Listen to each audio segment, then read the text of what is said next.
He grounded me at 28 in front of our guests for disrespecting his new wife, told me I wasn't leaving his house until I apologized, after years of letting me pay his bills and treating me like I didn't matter. What he never bothered to ask was where I really worked, or why my name was buried inside Clause 7.3 of his $50 million contract as the only person allowed to sign it. 3 days later, I walked into his big signing ceremony, met his eyes in front of his investors, and let his entire deal die with one choice. I did not save him.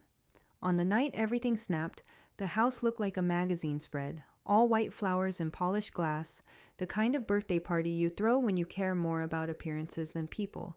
And I remember standing near the back wall, half in shadow, watching my father move through the room like a man auditioning for the role of respected patriarch, while I played the familiar role of quiet background decoration, the daughter who paid most of the bills but never quite belonged. 45 guests packed our living room, raising their glasses to Marcus Young, a man who loved the sound of his own name almost as much as he loved pretending his family was perfect. I could feel that heavy blend of invisibility and rejection pressing on my ribs, the knowledge that half the people laughing in that room didn't even know what I did for a living, only that I was good with computers and convenient when the check arrived. At some point, the speeches started, as they always did, a parade of toasts about his grit, his story, his precious legacy, and when my stepmother slid her arm through his and whispered something in his ear, he smiled with that performative tenderness he reserved for crowds, then let his gaze search the room until it landed on me. He didn't call my name. He just pointed, like I was a misbehaving child in a grocery store, and his voice cut through the music with practiced authority as he announced to his guests that I had refused to apologize to Veronica for a disagreement earlier in the week. The room went quiet for a heartbeat, every eye bouncing between us, and then he said the words that changed everything. "You're grounded until you apologize to your stepmother." There was a beat of stunned silence, the kind that makes you hope maybe you misheard. And then the laughter started, soft at first, disbelieving chuckles turning into full amusement as people realized he was serious, that a grown woman with a master's degree and a demanding career had just been publicly grounded at her father's 60th birthday party. I felt heat crawl up my neck, not just from embarrassment, but from that deeper humiliation that comes when someone who is supposed to know you chooses to perform power instead of respect. And I forced myself to keep my expression neutral as I took in the smirks, the sympathetic winces, the way Veronica watched me like she was savoring the easy final move in a game she was sure she'd won. Inside, something fragile that I had been carefully folding smaller and smaller for years finally tore, and beneath the hurt there was a slow, controlled anger starting to take shape, an almost clinical awareness that this wasn't just disrespect, it was a line being crossed in front of witnesses. On the outside, though, I did what I had trained myself to do in that house. I smiled tightly, swallowed my pride, and let the moment pass over me like I was made of glass instead of bone. I remember thinking that this was what it meant to be an unwanted tenant in your own life, paying rent in cash and silence. 72 hours later, the chandeliers above my head were crystal instead of the dimmed ones from our living room, and the room was bigger, colder, quieter, in that particular way only very expensive spaces can be when real money is on the line. 200 people filled the Emerald Ballroom at the Four Seasons, not for a birthday this time, but for what my father had been calling the deal of a lifetime, a $50 million partnership between Meridian Holdings and Young Construction that he believed would cement his place among Seattle's elite.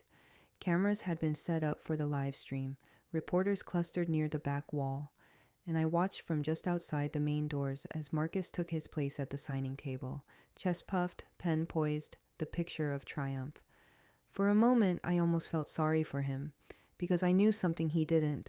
The contract in front of him was missing one signature he absolutely could not get without facing what he had done to me. When Meridian's attorney paused mid-ceremony, her finger resting on a specific line deep in the agreement, the room shifted. She announced that according to Clause 7.3, the deal required the signature of the Chief Technology Officer of Next Gen Solutions before it could be executed, and my father, suddenly less sure of himself under the camera lights, managed to stammer that it was handled. It wasn't. That was my cue. I stepped through the doors, the level 5 security badge clipped to my jacket catching the light, and every head turned as the grounded daughter from Saturday night walked toward the table as the missing executive everyone had been waiting on. If you're watching this and wondering how we went from my father grounding me like a child in front of his friends to standing between him and $50 million in front of his investors, stay with me, because I'm about to show you exactly how misjudging the quiet girl in the corner cost him everything he thought he couldn't lose. For 3 years before that ballroom ever saw my father fall apart, I had already been broken down in smaller, quieter ways, living inside his reconstructed family somewhere between daughter, live-in IT support, and walking ATM that nobody bothered to say thank you to. On paper, I was Marcus Young's only biological child, the one who stayed after the divorce, after the funeral, after the nights when he swore it was just us against the world. In reality, I was the person who covered the gaps when the credit card statements got too long and the bonuses came in too small. Every month, without fail, 70% of our household expenses slid out of my account like clockwork. Mortgage overages, utilities, property taxes he pretended not to understand, and all the little extras that kept the young family lifestyle polished enough for neighbors and business associates. Somewhere along the way, affection had been quietly replaced by obligation, and my presence in that house started to feel less like belonging and more like a line item on a balance sheet. It wasn't just the big things like the mortgage. It was the constant drip of little expenses that somehow always landed on me, because I was the one with the steady paycheck and the tech job. When Veronica announced she wanted the master bedroom redone so it would be more inspirational for Marcus, the contractor's estimate somehow turned into a conversation about how Stephanie can cover this. She's doing so well in IT. When the pool pump broke, my card took the hit because keeping the water pristine for summer parties mattered more than my savings account. Bradley's 26th birthday BMW, the one he posted all over Instagram with captions about grind and hustle, had my money buried in the down payment and the insurance, even while he joked that his baby sister was still figuring life out. Even Veronica's salon rituals at that spa downtown had a way of circling back to me, wrapped in soft phrases like, "Can you just spot us this once? You know we'll make it up to you." They never did. What stung the most wasn't just the money. It was how completely any trace of my contribution disappeared the second there was an audience. At family dinners with clients, Marcus would wave in my direction and say, "Stephanie handles some IT tasks for the company," as if the entire digital overhaul that kept his firm from bankruptcy had been a favor. The $2 million government contract that saved his year existed because I wrote every technical specification, slept on the office couch for 72 hours, and personally walked a procurement officer through our security until he finally signed. Yet at the celebration dinner, he raised a glass to Bradley's vision and leadership, while my stepbrother could barely explain the proposal. Veronica supported the narrative by perfecting the art of erasure. When guests asked where I was, she'd wave a manicured hand I'd paid for and laugh, "Oh, Stephanie's around here somewhere. She's so quiet you barely know she exists," before steering the conversation back to Bradley's potential and Marcus's legacy, like I was a ghost haunting a house I funded. Outside that house, the story looked different. The computer stuff they shrugged off had become consulting retainers. My weekends were spent in conference rooms where people took notes when I spoke, and executives like James Morrison treated my calendar as scarce, not bottomless. I kept making myself small at home to keep the peace, but every time I locked my office door behind me, I could feel the pressure building, everything I was hiding at the dining table packing in tighter. Some things can only be compressed so far before they explode. The night I realized my family wasn't just using me, but was willing to rewrite reality itself to protect Bradley's image, started with a $2 million mistake that had absolutely nothing to do with me and still somehow landed in my lap, like it was my job to bleed for it. By then, I was used to paying the bills and swallowing my resentment, but this was different because it wasn't about cable or car payments. It was about a contract Harrison Development had signed based on deadlines that only existed in Bradley's imagination. He had stood in that conference room a month earlier, flashing his practiced charm, promising an impossible delivery timeline without consulting anyone on the technical side, then celebrated the win by booking a week in Cabo with his friends while the actual staff tried to figure out how to bend time. When the inevitable happened and the schedule slipped, the client's emails escalated from concerned to considering legal options. and instead of asking the son who had created the mess to explain himself, my father called me into his office and informed me, over cold coffee and a clenched jaw, that this was somehow my responsibility. At dinner that night, with the house lights dimmed and the weight of his disappointment hanging over the table, Marcus laid the entire disaster at my feet, as if I had been the one lounging on a beach while the project burned.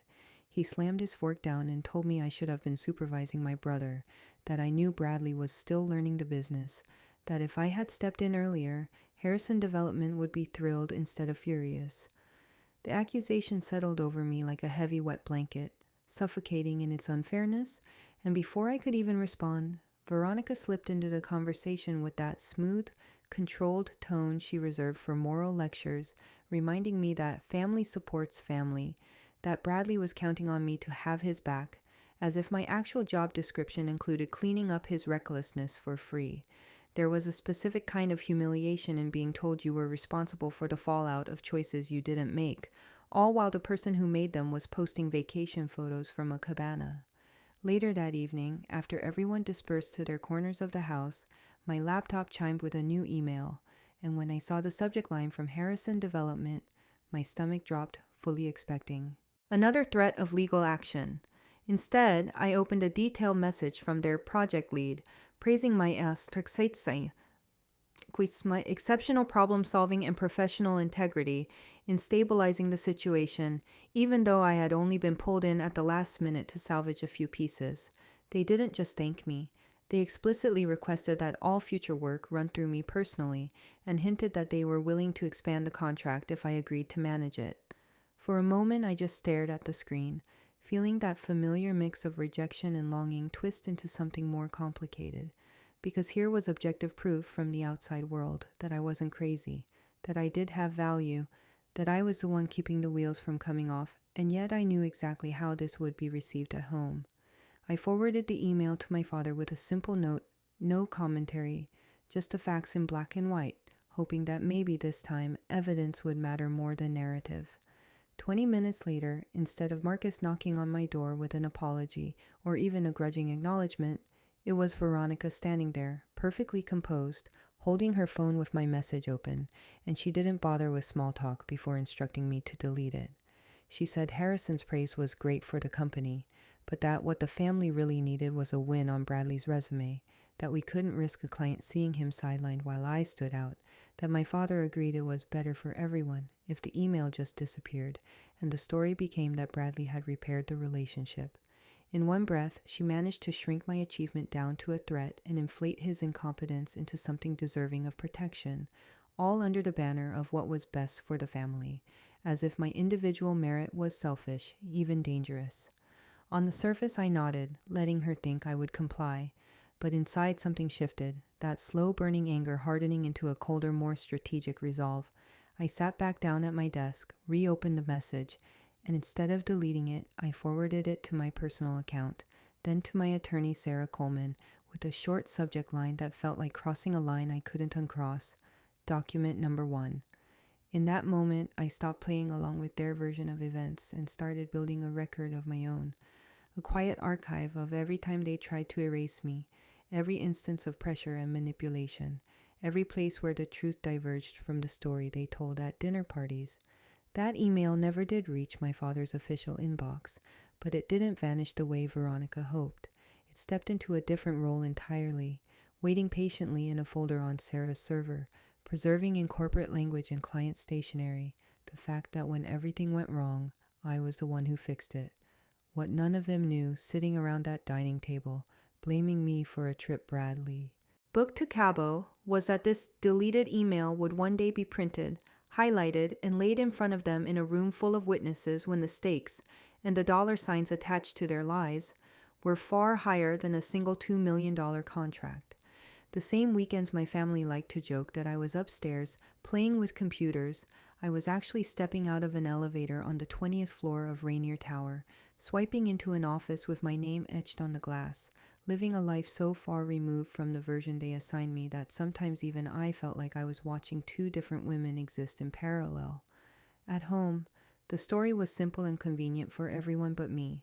Stephanie had her little tech job. She was good with computers. She fixed things when they broke. And on Saturdays, she disappeared into what Veronica called my nerd cave, which she imagined as a tangle of wires and video games. They would sit at the kitchen table, planning renovations I was expected to fund, while Marcus casually told guests that I did IT support, and Bradley rolled his eyes when I missed brunch because of a work thing, complaining that I was married to my laptop. In their minds, my weekends belonged to them, unless I was explicitly granted permission to be busy, which made it easier to ignore just how far their version of me was from the reality I woke up to every morning. The reality began with a key card and the soft chime of the Rainier Tower lobby security gate unlocking at my touch, with a receptionist greeting me as Ms. Young and an elevator ride that opened into a suite of glass-walled offices overlooking Elliott Bay. While my family assumed I was hunched over a glitchy printer at Dad's firm, I was hanging my blazer on the back of a chair in a corner office whose windows stretched from floor to ceiling, a space so flooded with light that on clear days I could see the Olympics in the distance. Down the hall at Young Construction, my office was a converted storage room with a folding chair and a desk wedged between old file cabinets that smelled like dust and toner, a physical reminder of exactly how much my father valued what I brought to his company. At NextGen, the plaque beside my door read, Chief Technology Officer. And when my assistant knocked with a printed agenda and a rundown of the day's meetings, nobody laughed or asked if I was playing CEO today. James Morrison was a name my family had heard in passing, always preceded by some guy from her old job, a vague character in a story they were never curious enough to actually listen to. To them, he was background noise when my phone rang at dinner. To me, he was the CEO of Meridian Holdings, a man whose calls could move markets, and the mentor who had pushed me at Stanford to stop treating my talent like a hobby and start building something that could not be ignored. On one of those weekends they believed I spent gaming, James walked into my office, dropped into the chair across from my desk, and slid a folder toward me containing an outline for a $50 million construction partnership. We went through it line by line, connecting Meridian's infrastructure needs to the platform my team had built, mapping out the exclusive integration that would lock any participating construction firm into our ecosystem for years. There was a moment in that conversation when James leaned back, steepled his fingers, and said the sentence that would eventually become the quiet fuse running beneath my father's big break. No next gen, no deal. We both knew what an exclusive meant in practice. Meridian would not sign with any builder unless our technology was written into the contract, and I signed off as CTO. I agreed to the terms, we looped in our legal teams, and within weeks we had a finalized exclusive agreement that tied Meridian's future projects to NextGen's platform, including one particularly ambitious proposal from a company James mentioned almost as an aside, Young Construction. My father had no idea that the most important deal of his career already had my name embedded in it like code, not as an afterthought or a favor, but as a non-negotiable requirement. At Sunday dinner, when James called to confirm a Monday board presentation, I stepped onto the patio to talk, lowering my voice out of habit as I told him that the board had approved the full $50 million for a new construction project, with NextGen locked in as the sole tech partner. Through the glass, I could see Marcus watching me, his expression tightening with suspicion as he saw me pacing, one hand on my hip, speaking the language of deadlines, exclusivity, and board approvals he recognized from his own world, yet had never associated with me. For a second I thought he might walk outside and ask a real question, something beyond, "Tell them you're with family." But then Bradley said something, probably about his latest fantasy job title, and my father turned away, laughing, choosing once again to lean into the version of reality that made him comfortable instead of the one that was quietly rearranging his future. What he couldn't know as he went back to cutting his steak was that the contract James and I had just confirmed, the one built around the phrase, no next gen, no deal, was already locked to a timeline that would collide head-on with his birthday ultimatum and force him to confront the double life he had been too disinterested to see until it was far too late to control it. The morning my family tried to turn my entire future into a line item on Bradley's resume looked so ordinary that, for a second, I almost believed I was overreacting when I saw the stack of legal documents waiting beside my orange juice. Veronica had set the table like she always did when she was in performance mode, fresh fruit cut into perfect little cubes, cloth napkins folded in a way she'd seen on some lifestyle blog, the kind of curated domesticity she loved to show off whenever anyone might drop by. I slid into my usual chair, still half in the mental world of server loads and integration timelines, and that was when she glided over, perfume first, smile second, and laid a crisp stack of papers next to my plate with the same casualness you might use when dropping off junk mail. She didn't say, "Good morning," or ask about my day. She just tapped the top page with one manicured finger and announced that Bradley was finally ready to start his investment portfolio. Like this was some proud parenting milestone we were all supposed to celebrate.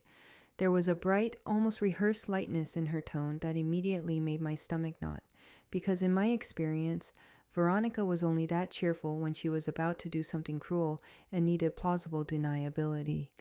When I pulled the stack closer and started reading, the first thing that jumped out at me was the title, Share Transfer Agreement. My name appeared on the transferor line, Bradley's on the transferee, and a few paragraphs down, in dense legal language, were the words Next Gen Solutions, the company I had spent the last 3 years building out of sleepless nights and nonstop pressure, reduced here to an asset to be reassigned like a used car. The valuation line listed the current worth of my shares at around $2 million, a conservative number given how close we were to our next funding milestone, and in my head I could already see the projections we'd been modeling, the scenarios where my equity could easily cross $50 million if the IPO hit the way we anticipated. Veronica, of course, framed it as no big deal. She leaned against the counter, sipping her coffee, explaining that these were just paper moves, that it would look great for Bradley to show substantial holdings when applying to investment firms, that family money should work for the family, not just for me. Marcus finally looked up from his newspaper when he realized I hadn't said anything, his expression already hardening into the impatience I'd come to recognize any time I hesitated to play my assigned role. When I pointed out the potential future value of what they were asking me to sign away, he shrugged and emphasized the word could, like it was a magic eraser, telling me that nothing was guaranteed, that it was reckless to obsess over hypothetical numbers when my brother's real future was on the line right now. They reminded me almost in unison that they had housed me, fed me, raised me, painting a picture where I was some helpless dependent clinging to their generosity instead of the person quietly covering 70% of the bills every month. When I calmly corrected them, listing the mortgage overages, the repairs, the car payments, even some of Veronica's spa days that had hit my card, Marcus waved it away as family balancing things out, and made it clear that, in his mind, I still owed them.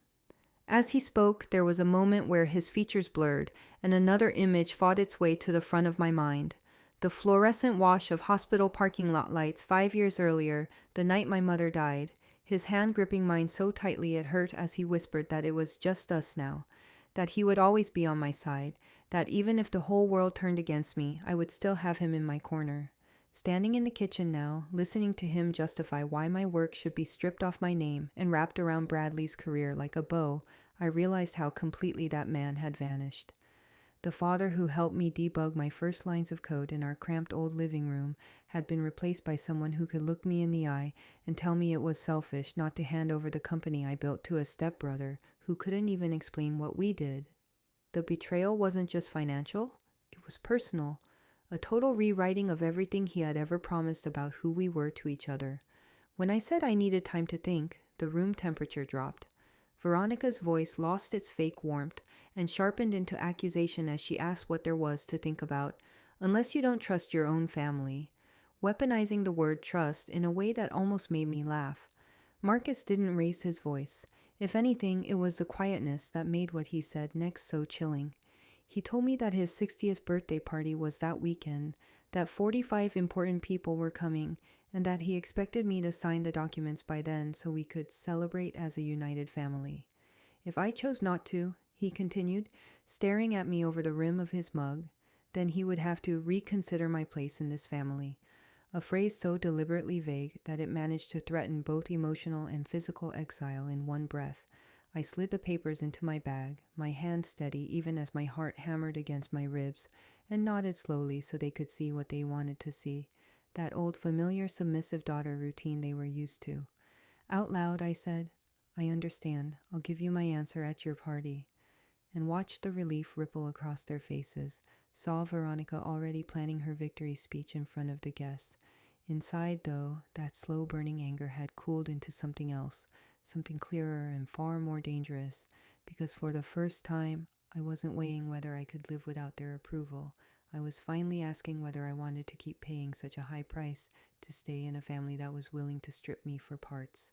They thought my promise to answer at the party meant they had won, but all it really meant was that I had just circled a date on the calendar for when this cold, quiet war over my life's work would stop being private and turn into a confrontation none of us could walk back from. The night before my father decided to turn my future into party entertainment, I tried one last time to talk to him like he was still the man who once swore he would always be in my corner. And I asked him the simplest question a parent can be asked: do you even know what I do? By that point, "you're being dramatic" had become his favorite shortcut out of any conversation where I dared to have boundaries. A verbal delete key he hit whenever I pointed out that something felt wrong. When Veronica quietly moved the last of my mother's photos from the hallway into cardboard boxes in the basement, I had stood there in the half-empty corridor and told him it hurt to see her erased. He'd sighed, accused me of overreacting, and insisted we needed a fresh start for his new family.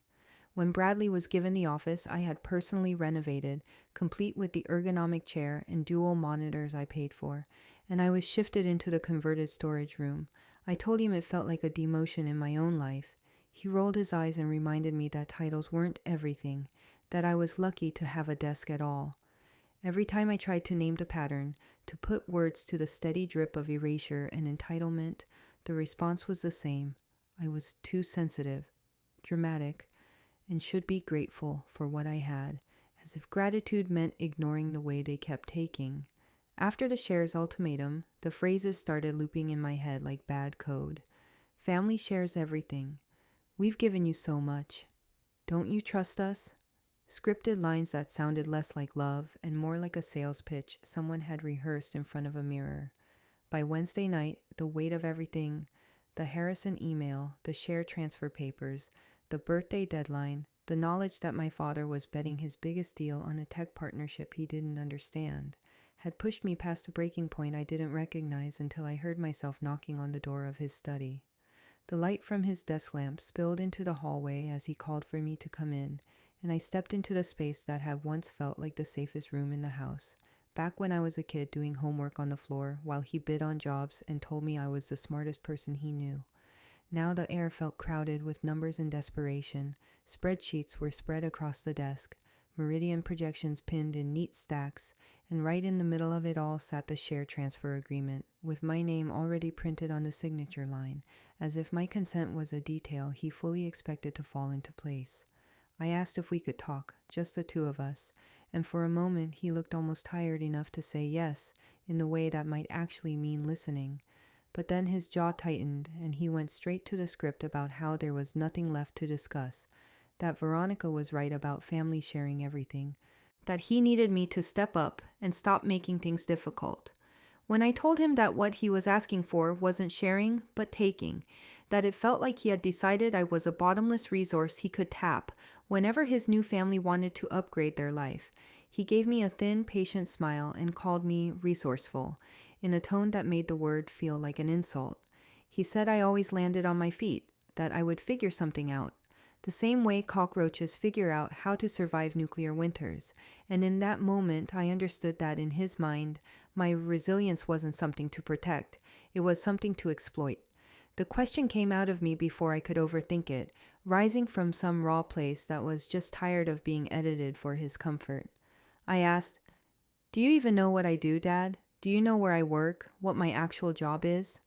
For a second he looked annoyed, like I was quizzing him on a trivial detail, and then he answered with the kind of dismissive certainty that can only come from never having bothered to ask, telling me I did IT support, computers, tech stuff, before adding, "What else is there to know?"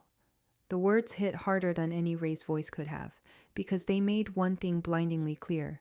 It wasn't that he didn't understand my world, it was that he had never really cared to. As long as the bills were paid and the lights stayed on, my life outside his house might as well have been a rumor. Standing there in that study, watching him go back to his spreadsheets as if my entire identity could be summed up as tech stuff, something inside me finally went quiet, not with numbness, but with a kind of precise cold clarity I hadn't felt before. I realized I was begging a man who hadn't even Googled me to recognize the magnitude of what he was asking me to give away, and that if I kept trying to convince him, I would be signing up for a lifetime of proving my worth to someone who liked me better as a problem-solving appliance than as a fully realized person.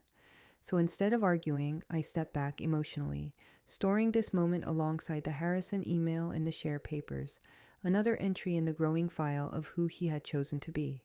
If you're watching this and you've ever stood in a room with someone you love and realized they don't actually see you, I want you to know you are not crazy, you are not dramatic, and you are not selfish for wanting the bare minimum of being known. Drop a comment if you've been the invisible one in your own family, the resourceful kid everyone assumes will clean up the mess, because I promise you, you are not alone in that role, and you deserve better than being treated like a backup plan with a pulse. What my father didn't know as he waved me away that night was that my so-called IT support role came with a 15% equity stake in a company 6 months from a $500 million IPO. And the real question was no longer whether I would sign those papers, but how much he was going to lose when he finally learned exactly who he had been trying so casually to strip for spare parts. The moment I realized my father's entire future was dangling from a single sentence I had helped write 2 years earlier, buried halfway down page 47 of a contract he bragged about but never actually read, something inside me shifted from hurt daughter to cold, methodical strategist. At NextGen, my life was measured in board decks and milestones, not in Veronica's moods, and the week before my father's birthday party, our board meeting was brutally clear about priorities. We sat around a long table, city lights stretching out beyond the glass, while our legal counsel walked through the risks of any personal entanglements complicating our upcoming IPO, reminding us that at a $500 million valuation, we had a fiduciary duty to treat family drama like a live wire, not a subplot. James looked at me more than once as they spoke, not with judgment, but with that steady, grounding concern of someone who knew more about my home life than my family deserved. And when the room cleared out, he stayed behind, closing the door with a soft click that made the air feel suddenly heavier. He told me in that deliberate way he used when he wanted his words to stick, that our investors were watching everything now, that I could not afford to let anyone, especially not my own father, compromise what I had built, and that sometimes professional distance from blood was an act of leadership, not betrayal. What James didn't know, and what my father hadn't bothered to ask, was that the very deal Marcus was betting his company on ran straight through the world that board was trying to protect. Meridian's big construction contract, the one my father called the game changer, was structurally dependent on NextGen's involvement, thanks to a clause we had fought to include in every major agreement. Clause 7.3. On paper, it sounded dry, almost boring, a line stating that all technical infrastructure for the project must be provided exclusively by NextGen Solutions, with implementation overseen and approved by their chief technology officer. But I remembered the night we wrote it, James and I huddled over a draft, deciding we were done letting our platform be optional. I had insisted that our tech be treated as essential rather than interchangeable, and now that insistence meant my father had unknowingly tied his fate to the daughter he was trying to strip for parts. The irony would have been funny if it hadn't been so painful. While he sat at our dining table railing about my supposed ingratitude, I knew that the contract sitting on his desk already carried my job title like a quiet watermark he hadn't seen. If you're listening to this and you've ever had someone look you in the face and tell you that you're just something, just support staff, just the quiet one, just the helper, while you're quietly holding everything together, I need you to hear this. You may be more central to the story than they will ever admit.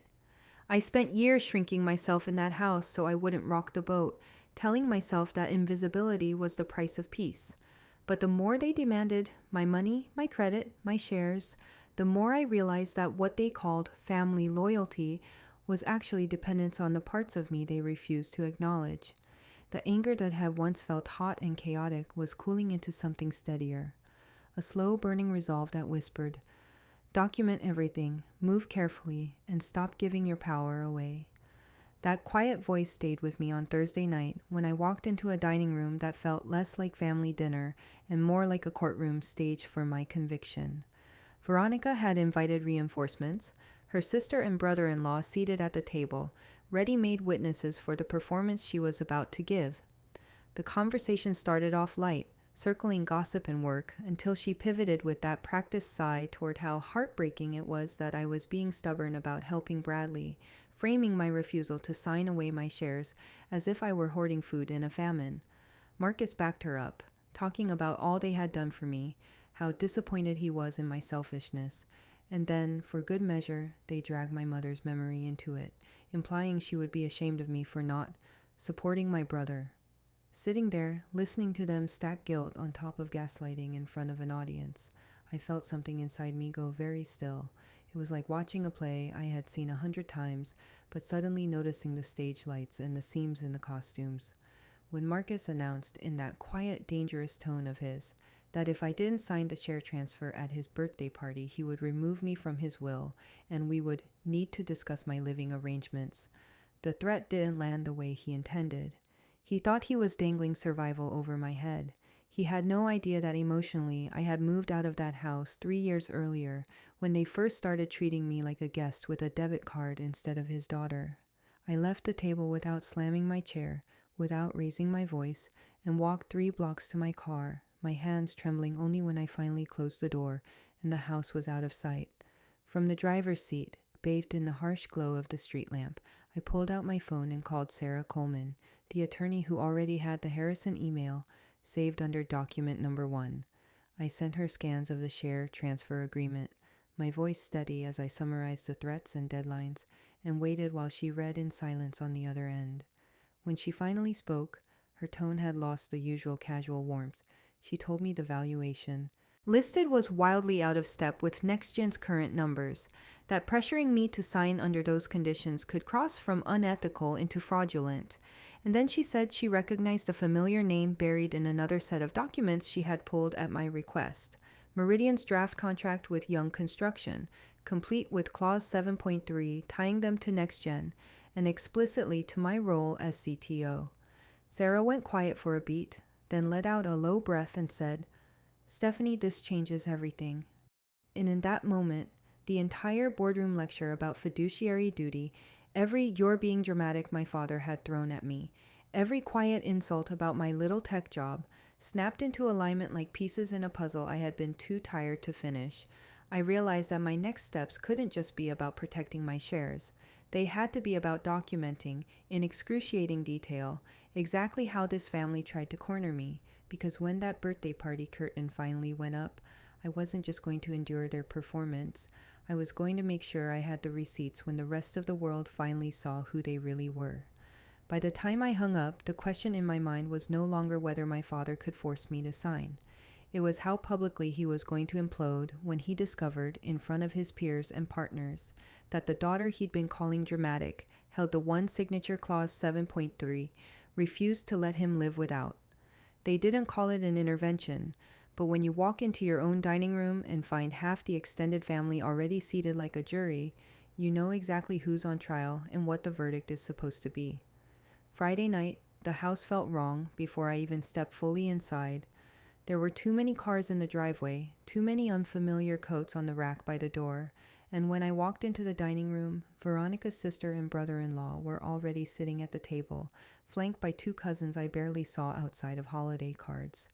Marcus stood at the head of the table with his hand on the back of his chair, like a judge about to open court, and the second I sat down, the performance began. Veronica launched into a monologue about how concerned they all were about my recent behavior, how heartbreaking it was that I refused to share my success with Bradley when he was just trying to get started in life, and how my attitude was putting stress on the family. The words greedy and selfish didn't come out of her mouth directly, but they hovered in the air between every line like subtitles. Then they brought out the heavy artillery. Marquez, in a voice he probably thought sounded gentle, asked me what my mother would think if she could see me now, questioned whether the woman who always shared everything would approve of her daughter hoarding opportunity from her brother. Hearing my mother's name used that way lit up something raw in my chest.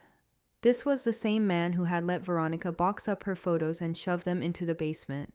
The same man who hadn't visited her grave in months, and now he was suddenly an expert on what she would want from beyond the grave. It was a deliberate, calculated hit, taking the one person who had always seen me and using her as a weapon to make me surrender just a little more of myself. When the guilt and nostalgia didn't immediately push me to grab a pen, Marcus changed tactics. His voice dropped into that dangerously calm register I remembered from childhood, the one that used to precede groundings and lost privileges, and he laid out his final ultimatum. At his birthday party the next night, he said, in front of 45 guests, we would show everyone what a united family looked like.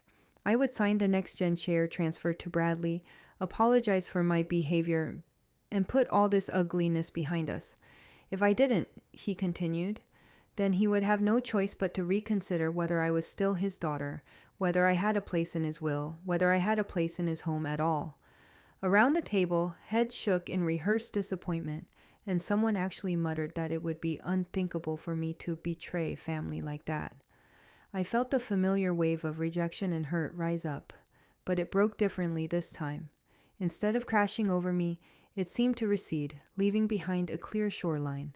I looked at my father, the man who had once held my hand in a hospital parking lot and promised he'd always be in my corner, and I heard myself say, very calmly, tomorrow night everyone will know exactly where I stand.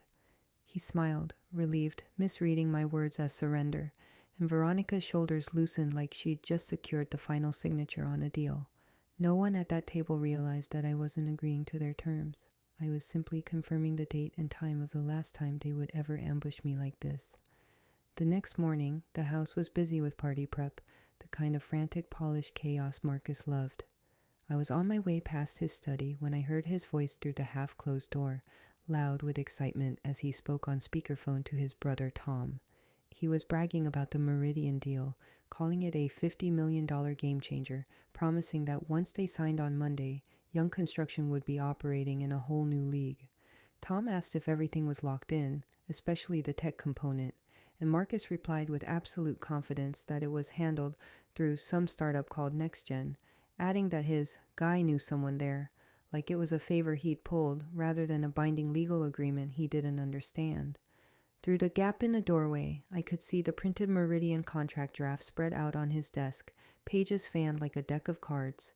My eyes went straight to the section I already knew by heart, Clause 7.3, the paragraph that stated in calm, impersonal legalese that all technical infrastructure had to be provided exclusively by NextGen Solutions, with implementation overseen by their CTO, me. Marcus ended the call, humming to himself, and walked out of the room without noticing me in the hallway. I stepped into the study and looked down at the contract, at my future and his woven together in a way only one of us understood, and felt that cold, steady confidence settle deeper into my bones. On the patio a few minutes later, away from Veronica's hovering and the clatter of rented glassware, I called James.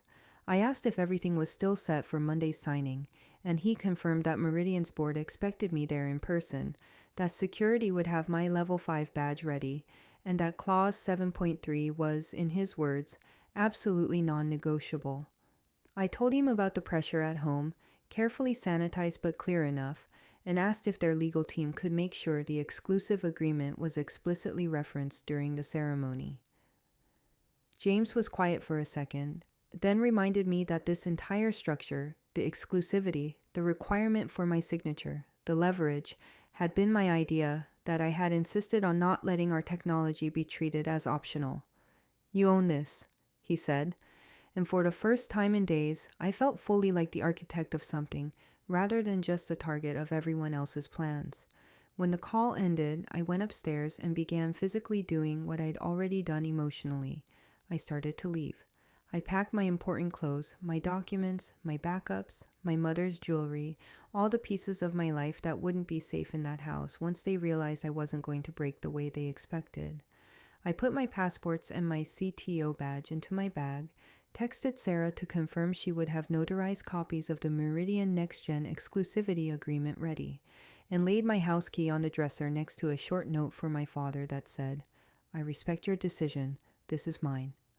As I stood in my half-empty room listening to the sounds of caterers setting up downstairs, I caught my reflection in the mirror and, for the first time in a long time, saw someone who wasn't trapped, just choosing her moment, and I thought very clearly, tomorrow night, they want a show. Fine, let's give them a birthday they will never forget. If you've ever had your worst private nightmare turned into a performance piece for an audience that came for champagne and gossip, you know exactly how it felt to stand in my father's living room the night he decided to ground me at 28 in front of 45 people who all thought they were there to celebrate him. By the time the first guests arrived, the house barely resembled the place I'd been quietly packing up all day. Rentals had transformed the backyard into an event space, white lights wrapped around every tree, waiters circulating with trays of canapes, and a string quartet doing its best to make everyone forget that this entire show was being funded, largely by the dramatic daughter Marcus was about to put on trial. Inside, the living room had been cleared to make room for extra seating, the mantel covered in framed photos of Marcus, Veronica, and Bradley at charity galas and golf tournaments, with only one small picture of my mother tucked near the end like an afterthought. The air hummed with that particular kind of energy wealthy people give off when they're excited to witness something important happen, and my father moved through the crowd like a politician, laughing too loudly, clapping shoulders, introducing Bradley as if he were unveiling a new product. When he finally called for everyone's attention, tapping his glass with a practiced flourish, I watched from near the back as he launched into a speech about turning 60, building a company from nothing, and preparing to hand the reins to the next generation.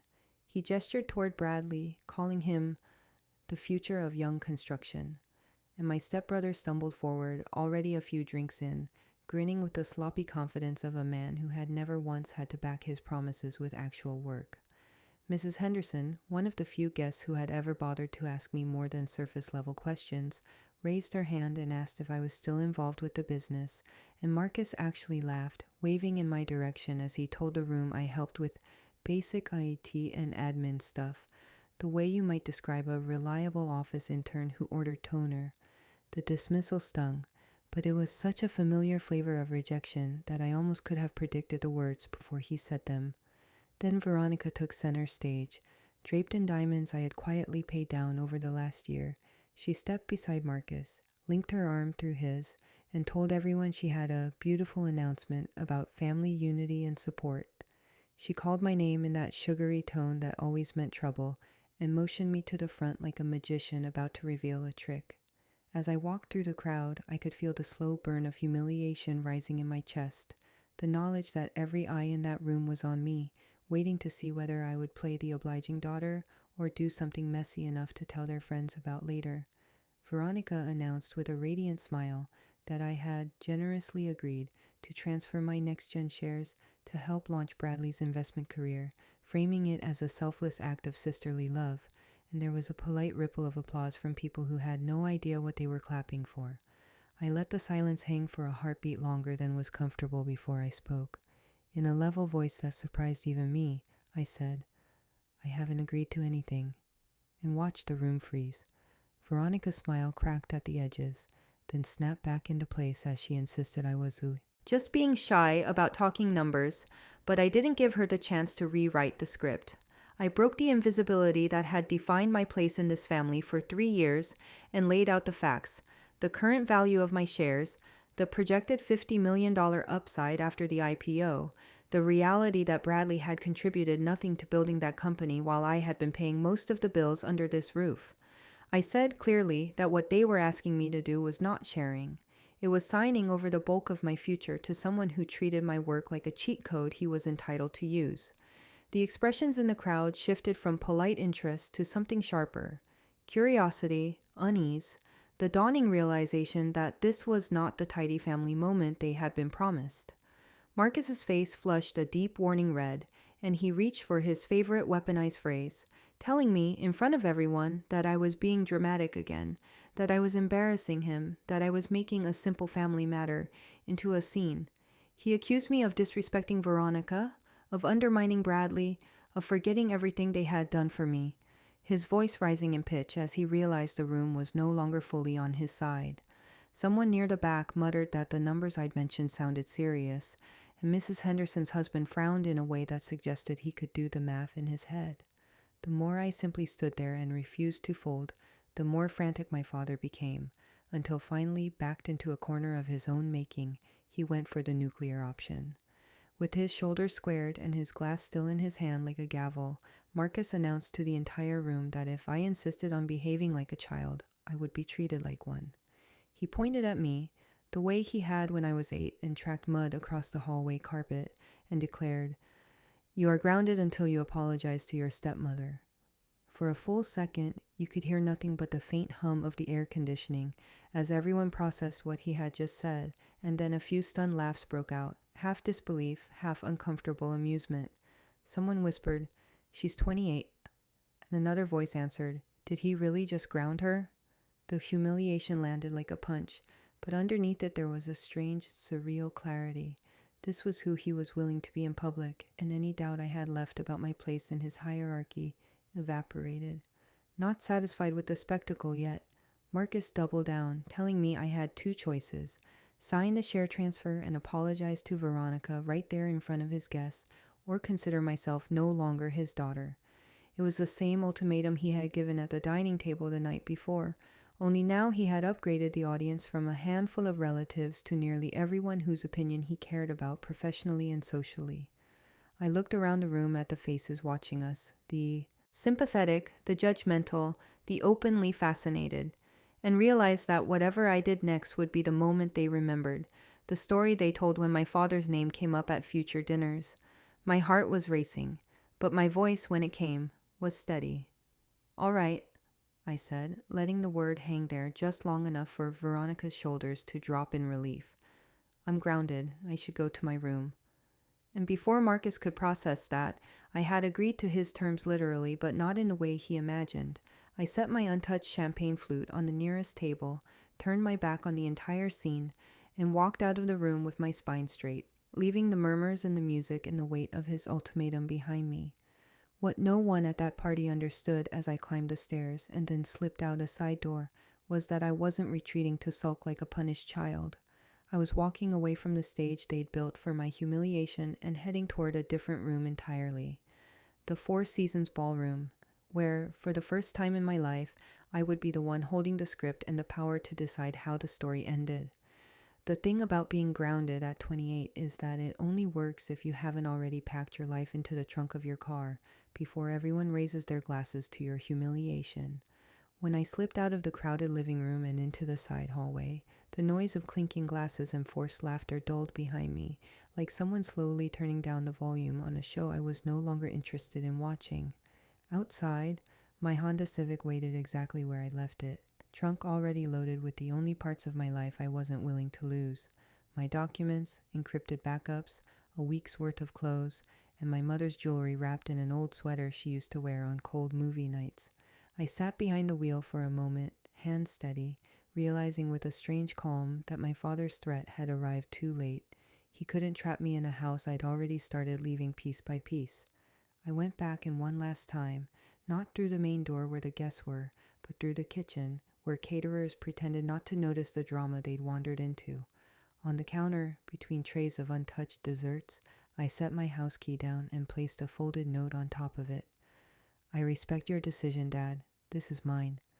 No apology, no anger, just a record that when he told me in front of 45 people that I was no longer his daughter if I didn't hand over my future, I believed him and acted accordingly. It felt less like running away and more like returning something that no longer belonged to me. As I turned to leave, Bradley appeared in the doorway, tie loosened, eyes glassy with alcohol and entitlement. He slurred that Dad was giving me until morning to apologize, that if I just signed the papers we could all move on and stop making things awkward. I asked him, not to be cruel, but to be sure, if he even knew what NextGen did, what kind of company he was so desperate to have on his resume. He shrugged and muttered something vague about apps and tech money, admitting it didn't really matter as long as the numbers looked good. In that moment, whatever part of me still wanted him to understand evaporated. I told him quietly, "I've always known my place. It was just never here," and walked past him, leaving his confusion exactly where it belonged, behind me. Sunday morning, my phone looked like a crime scene. Dozens of missed calls from Marcus, from Veronica, from Bradley, stacked on top of one another. The early voicemails were full of rage.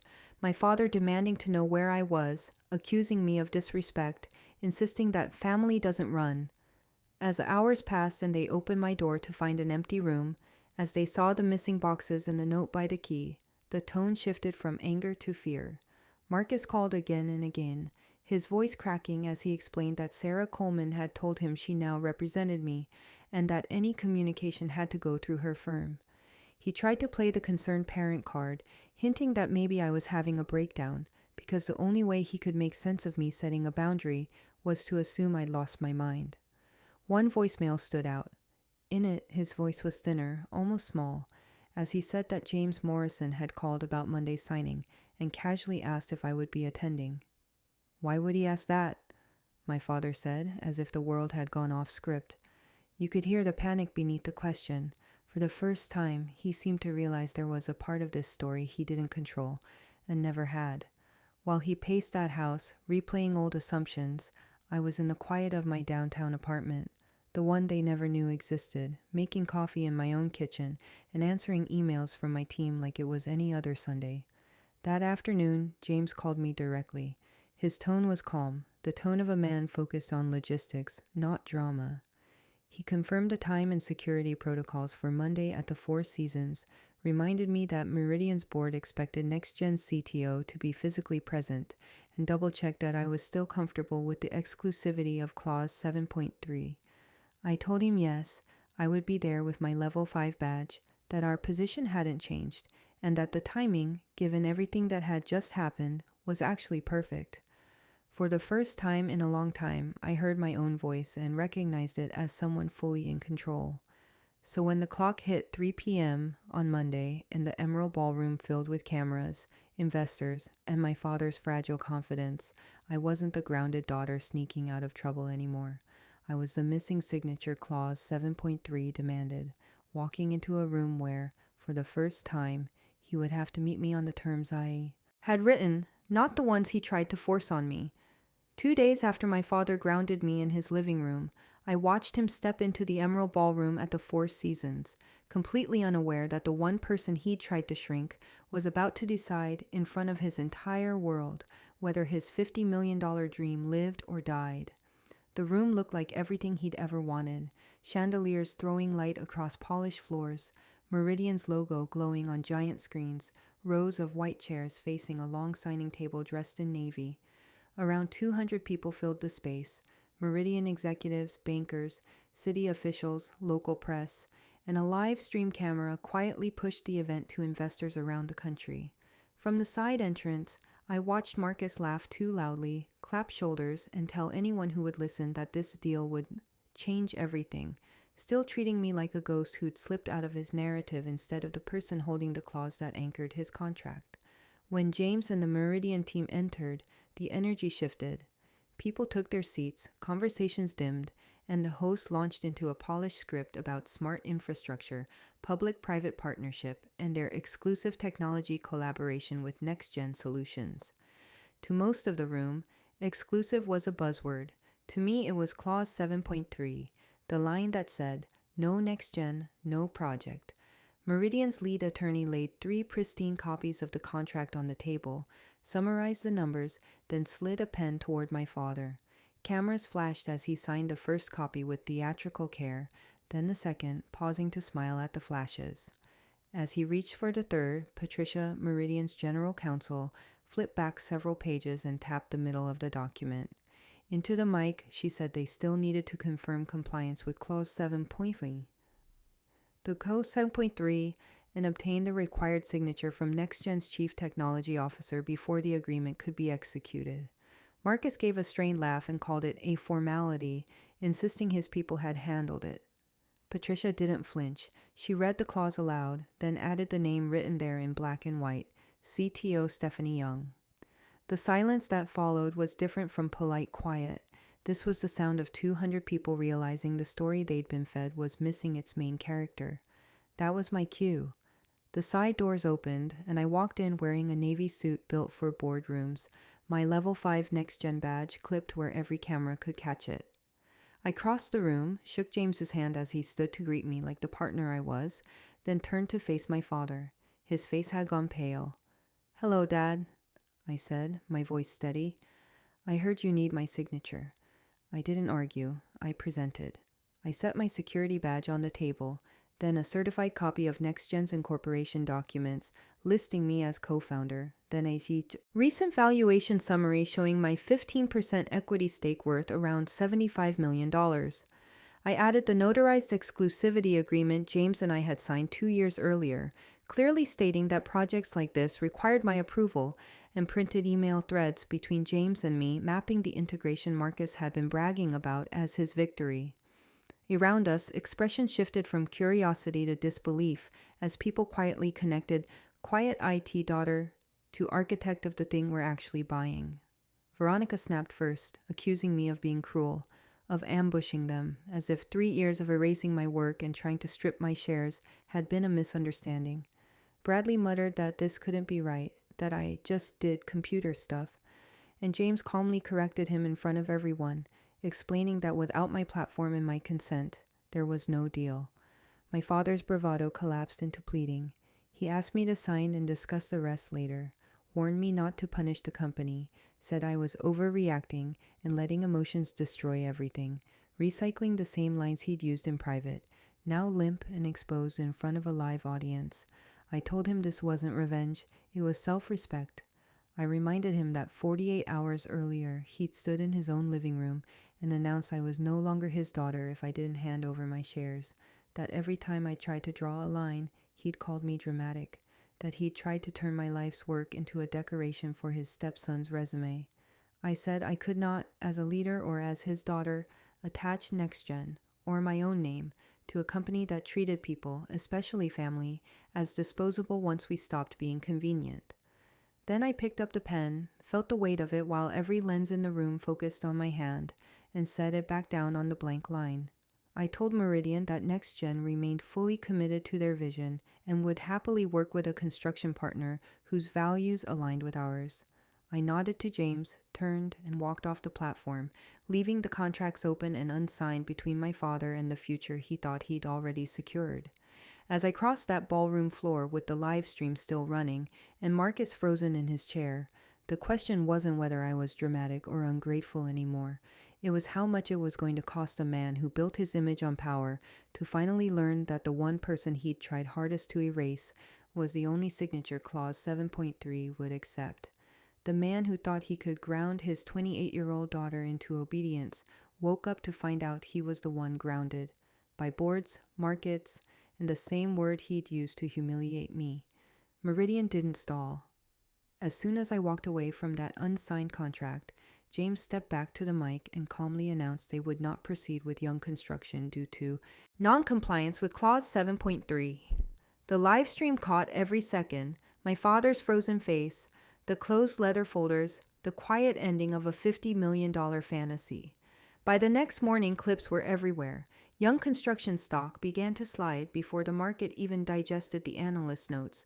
Within days, the chart looked less like a dip and more like a cliff. Clients cited reputational concerns and quietly canceled projects. The board convened an emergency meeting, and the man who had built his identity on being in charge was voted out as CEO of his own company. Officially, it was loss of confidence.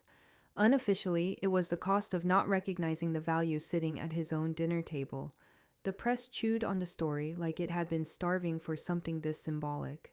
Headlines read, "Grounded at 28, worth $75 million, how a CEO misjudged his own daughter." In Clause 7.3, the signature he humiliated, then lost. Business shows replayed the birthday party audio beside the ballroom footage. Commentators talked about nepotism, erasure, and what happens when you bet on the incompetent son while ignoring the competent daughter. In the social world Marcus cared about most, doors that had once swung open began to close. The country club temporarily paused his membership pending review. Charity boards asked him and Veronica to take a step back. People who'd fought for his attention at events now used his name as a cautionary tale over dinner. Inside the life I'd walked away from, the unraveling was just as fast. Veronica filed for divorce and let her lawyer paint her as a misled spouse who hadn't known the true state of the company. Bradley's shiny future dulled overnight. Firms that had once entertained his applications quickly withdrew when clips of him slurring through half-understood tech talk circulated in private group chats. The perfect family that had demanded my obedience divided itself up on paper: assets, debts, blame, without my name on a single line. For the first time, I wasn't the one asked to fix what they'd broken. My life, meanwhile, expanded.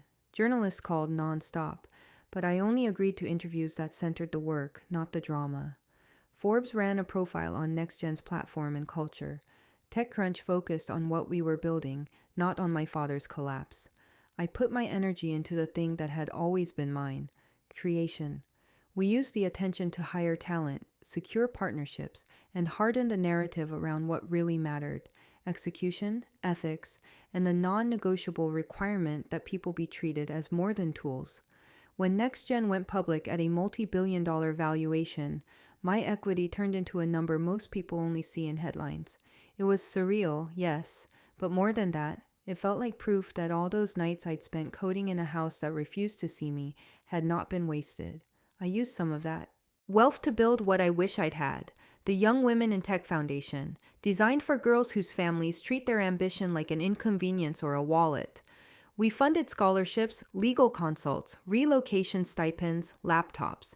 We created a network so no one had to choose between a career and survival alone. I kept the Young name on it deliberately, not as a tribute to my father, but as a reminder that I could take something that once symbolized dismissal and turn it into protection.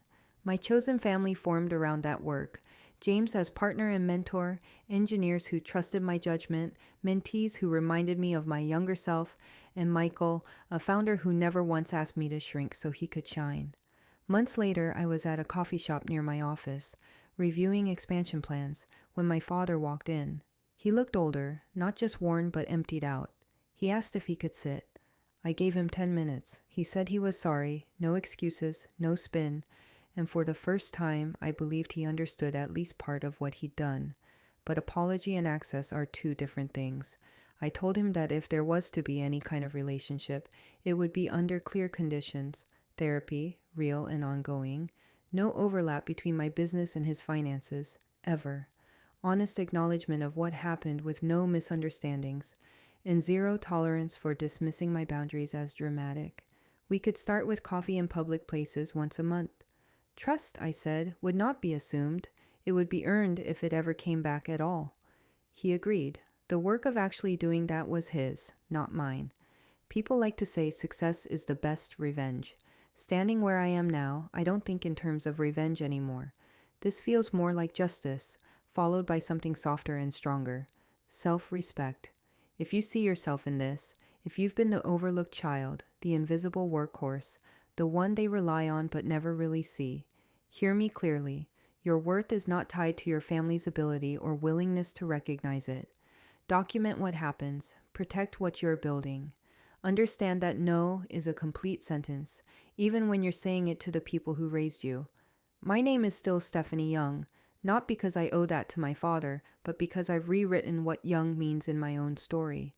If this resonated with you, share it with someone who needs to hear it and comment boundaries, so I know you're claiming your own. Family can be temporary. Your self-respect should never be. If any part of my story felt a little too familiar, I want to hear yours. Tell me in the comments what your breaking point was, and type the word boundaries if you're done letting anyone treat you like you're disposable. If this helped you feel seen or a little less alone, hit like so more people in situations like ours can find it.